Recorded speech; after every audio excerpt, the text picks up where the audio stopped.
ऐसे ऐकून रतनसाड रडू लागला ढसढसा. शेवटी विचार त्याने ऐसा केला आपुल्या मानसी. येवी तेवी मरते पोर माझे आता साचार. पाहू करून एक वार उपाय हा शेवटचा. दिनकराचा अंतकाळ आला होता अति जवळ. घरची माणसे सकळ लागली श्रोते रडावया. हात पाय गार झाले नेत्र तेज मंदावले. मनगटाचे सोडिले ठिकाण पहा नाड्यांनी. ऐशा स्थिती माझारी रतनसाने पुत्र करी. घेऊन ठेविला असे द्वारी नेऊन या समर्थांच्या. आणि केला त्यासी नवस पुत्र माझा उठल्यास. शेरणी वाटीन तुम्हास मी 5 रुपयांची. तुम्ही पावले अवघ्याला त्याचा अनुभव द्यावा मला. मीही आहे आपुला माझी उपेक्षा करू नका. माझे मूलद्वारात तुझ्या जरी झाले मृत. तरी अवघ्या वऱ्हाडात तुझी होईल नाचक्की. अमृतापरी तुझे चरण आले सांगता आम्हा जन. हे स्वामी गजानन कृपा करा या बाला. पुत्र न माझा उठला जरी मी डोके फोडीन पायांवरी. तुझ्या आज निर्धारी ऐसा निश्चय मनीचा. अमृततुल्य दृष्टी तुझी त्याची करावी आज वृष्टी. नको करूस मला कष्टी महापुरुषा गजानना. त्यास काही वेळ झाला तो प्रकार ऐसा घडून आला. मूल हाता पायाला हलवावया लागले. नाडी आली ठिकाणी रुदन करू लागले जाणी. तो प्रकार पाहुनी लोक सारे आनंदले. समर्थ कृपा झाल्यावर राहील कोठून त्या दर. सूर्याची या समोर तमाचा तो पाडनसे. दिनकर थोडे दिवसात होता झाला पूर्ववत. नवसा असला श्रद्धायुक्त तो फळे हा न्यायासे. दादा कोल्हटकरांचा पुत्र राजा नावाचा.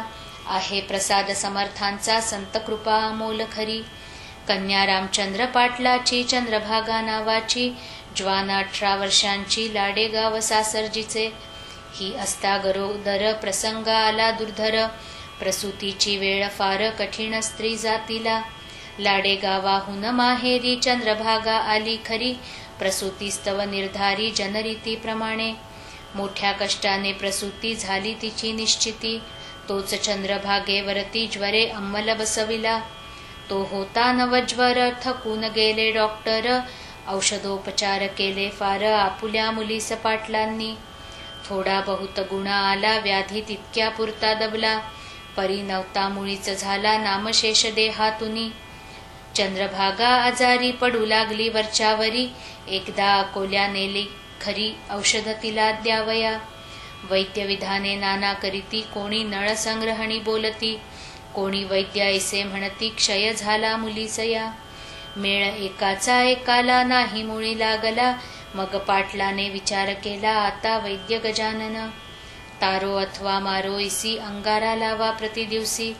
तीर्थ द्यावे प्यावयासी समर्थांच्या पायांचे.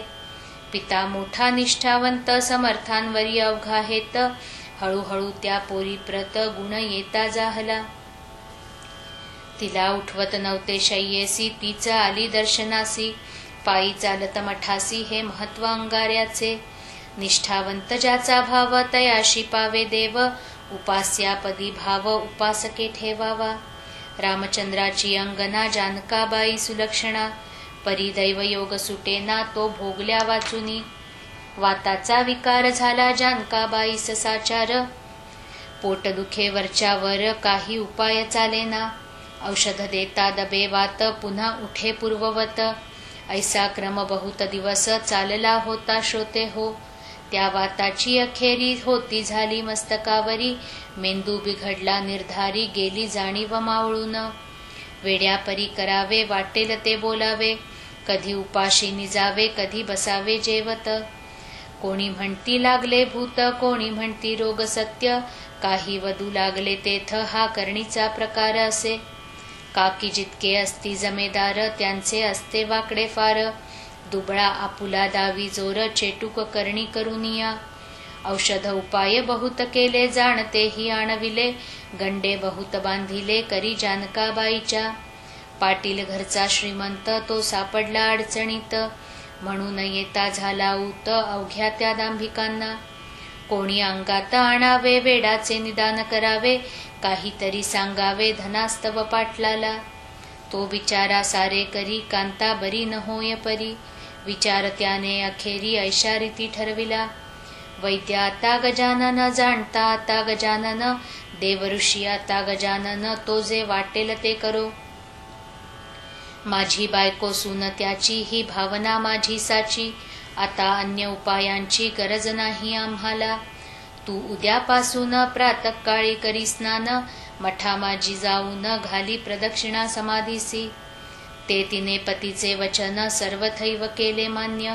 समर्थ समाधी लागून घालू लागली प्रदक्षिणा. गेल्यान त्या मात्र वाया. दया आली सद्गुरुराया. वातविकार जाऊन या निर्दोषती जाहली. खऱ्या खऱ्या संतांची सेवा न जाई वायासाची. परिनिष्ठा मानवाची जडणे तेथे अशक्य. समर्थांच्या नंतर बाळाभाऊ गादीवर बसले. त्यांचे चमत्कार काही थोडे जाहले. हे वैशाख वद्य षष्ठीशी शेगावी गेले वैकुंठासी. त्यांच्या मागून गादीसी बसले येऊन नारायण. बाळाभाऊ जेव्हा गेले तेव्हा नारायणासी स्वप्न पडले. नांदुरे ग्रामी भले ते थोडे सांगतो. हे माळी नारायणा तू शेगावास करी गमना.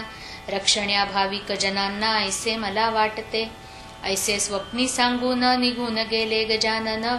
म्हणून आले नारायण शेगावा माझारी. काही दिवस यांनीही अधिकार चालविला ते ठाई. यांची समाधी झाली पाही चैत्र शुद्ध षष्ठीला. पूर्व सुकृता वाचून संत सेवा न घडे जाण. संत सेवेचे महत्पुण्य त्या पुण्यापार नसे. श्री गजानन लीलेचा पार कधी न लागायाचा. अंबरीच्या चांदण्यांचा हिशेब कोणा न लागे कधी. मी अज्ञान पामर मती नाही तिळभर.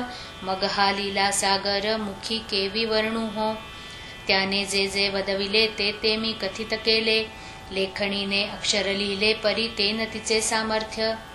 ती लेखणी ज्याच्या करी तोच अक्षरे काढी सारी. निमित्त कारण होते खरी लेखणी ती लिहावया. तैसेच येथे झाले मी लेखणीचे काम केले. लिहिते लिहविते स्वामी भले श्री गजानन महाराज. त्यांच्या कृपे करून मी हे केले लेखन. येथे माझे मोठेपण काहीच नाही विबुध हो. स्वस्ती श्री दासगणू विरचित हा श्री गजानन विजय नामे ग्रंथ. आता आला कळसाप्रत कळसाध्याय पुढे असे.